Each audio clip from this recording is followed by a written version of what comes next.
ఈ శారీ బ్లౌజ్ అనేది నేను మార్నింగ్ 4కి లేచి కుట్టాను. నా దగ్గర స్టిచ్చింగ్కి 4 డేస్ ముందే వచ్చింది, కానీ ఆ రోజు హడావుడిగా కుట్టాల్సి వచ్చింది. ఆ రోజు ఇవ్వాలి 9 కల్లా, అందుకని మార్నింగే లేచి కుట్టాను.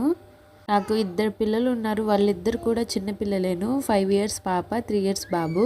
వాళ్ళిద్దరు చిన్నపిల్లలు కదా, వాళ్ళ పనులు వాళ్ళు చేసుకోలేరు. లేచిన దగ్గర నుంచి పడుకునేంత వరకు వాళ్ళ పనులన్నీ నేనే చేసి పెట్టాలి. అదిగాక మా 2 పిల్లలు పిడుగులు అనమాట, చాలా అల్లరి చేస్తూ ఉంటారు. అదొక రీజన్ అయితే. ఒక 10 డేస్ బ్యాక్ నేను 1 మంత్ స్టిచ్చింగ్ దగ్గరికి వెళ్ళలేదు కదా, హెల్త్ బాగోక. దానివల్ల చాలా బట్టలు అనేవి స్టాక్ ఉండిపోయినవి. నిదానంగా అవి స్టిచ్ చేస్తూ వస్తున్నాను, అందుకని ఈసారి కుట్టడానికి లేట్ అయింది.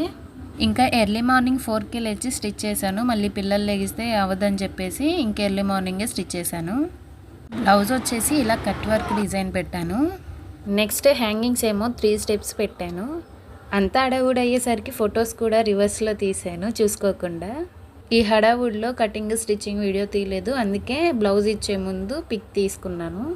కటింగ్ వీడియో కావాలంటే కామెంట్ చేయండి, నెక్స్ట్ టైం పెడతాను.